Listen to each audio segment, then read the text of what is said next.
अपना मोहम्मद शहीद मुस्तफा हजरत सैयद अख्तर अली शाह साहब को मनकारी और सिलसिला कादिया अठवें इमाम के नाल खड़ी करके वो सब सरकार तो होते हज़रत सल्लल्लाहु अलैहि वसल्लम सरकार सल्लल्लाहु अलैहि वसल्लम ठीक है जी उन्होंने को रूहानी फैज मिला और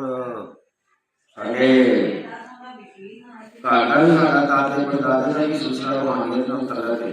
दादा जी को भी फैज मिला उसके बाद मुस्तफा को मिला और साढ़े दादा जी पीर हकीम मोहम्मद इब्राहिम शाह नक्शबंदी कारी रहमतुल्लाह अलैह और बड़ा रूहानियत सी उन्होंने कोल और वो अपना सीने का फैज जरा काफी था वो बड़ी बड़ी मेहरबानी सुभान अल्लाह माशाअल्लाह ये अल्लाह ताला दी देन हुंदी है भाना है पीरां दा आ जेड़े बुजुर्गां दा नाम कौन लिया है अठवीं पीढ़ी ते जाके रहते ने मैंने बदरासी किया है ना जी ते दरिया जदरा के किनारे हजरत पीरां की ये अब्दुल कादिर जिलानी नाम पता है रजी अल्लाह ताला हो रहा है तकरीबन आमीन जी पर निकाम है क्योंकि आने वाले का माहौल है फिक्र जाती है क्योंकि वो जंगल जरा कोई सुन पर मारते हैं वो नहीं है या हमारे को फेरे के ना कहीं से दे लो राजू बजे पूरा नाम और जहाँ दरवाजा खुला तो नहीं दिल मकबूल हो और रोशनी रोशनी कमरे करने उसका आधार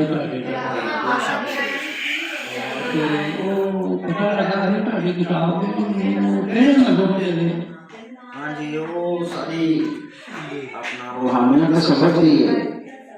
और किताब बनाए कुछ न सबक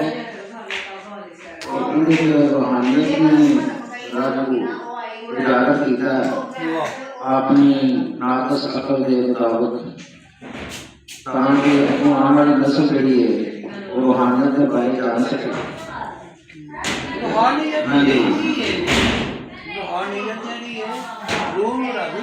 हाँ जी रूहानियत जी है अपने रूह की हिफाजत करनी अपने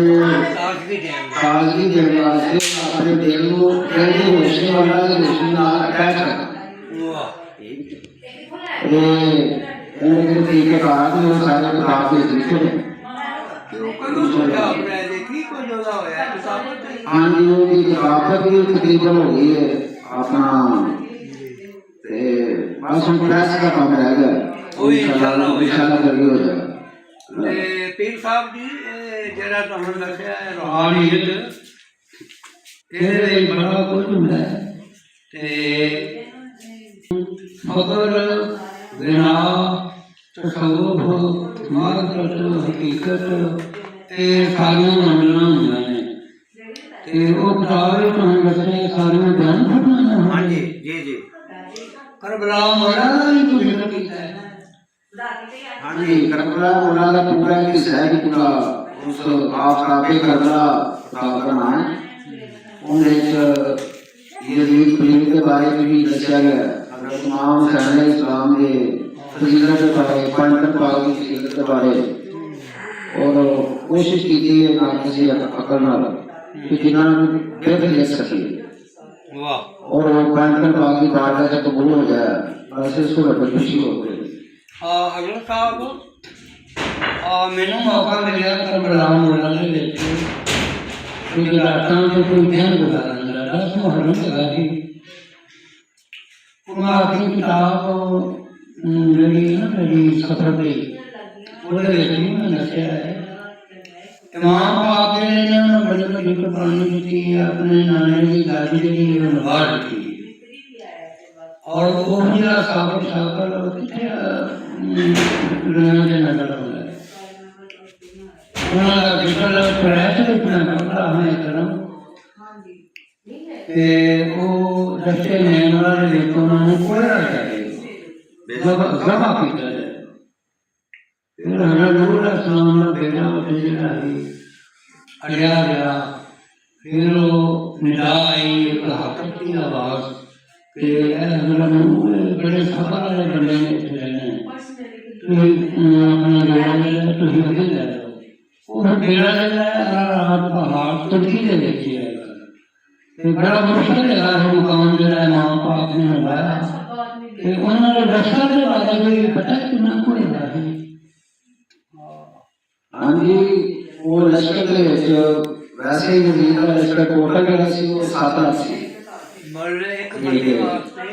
7 ਲੱਖ ਨਸ਼ੇ ਸੀ ਤੇ ਉਹਦੇ ਵਿੱਚੋਂ ਜਿਹੜੇ ਜ਼ਿਆਦਾ ਜ਼ਾਲਮ ਟੈਪ ਦੇ ਸਿਪਾਹੀ ਸਨ ਜਿਹੜੇ ਹਜ਼ਰਤ ਮੁਹੰਮਦ ਸੱਲੱਲਾਹੁ ਅਲੈहि ਵਸੱਲਮ ਦੇ ਮੁਕਾਬਲੇ 'ਚ ਆਏ ਉਹ 1,03,455 ਸਿਪਾਹੀ ਸਨ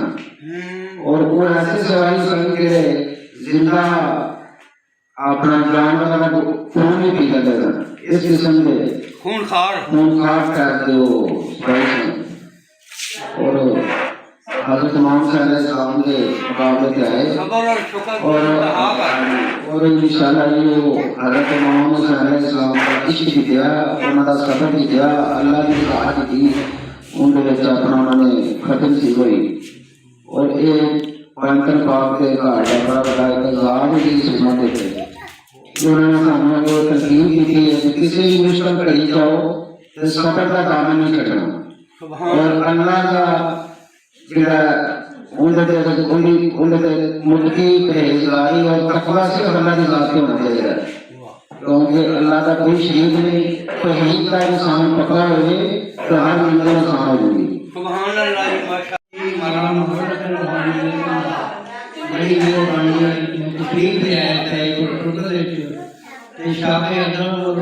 ते आलिया की साथ फाउंडेशन पाकिस्तान है जनाब का महीना ये मेरे दुनिया में काम किया अल्लाह पाक करीम ने बरकतां के सेठा दा अजमाई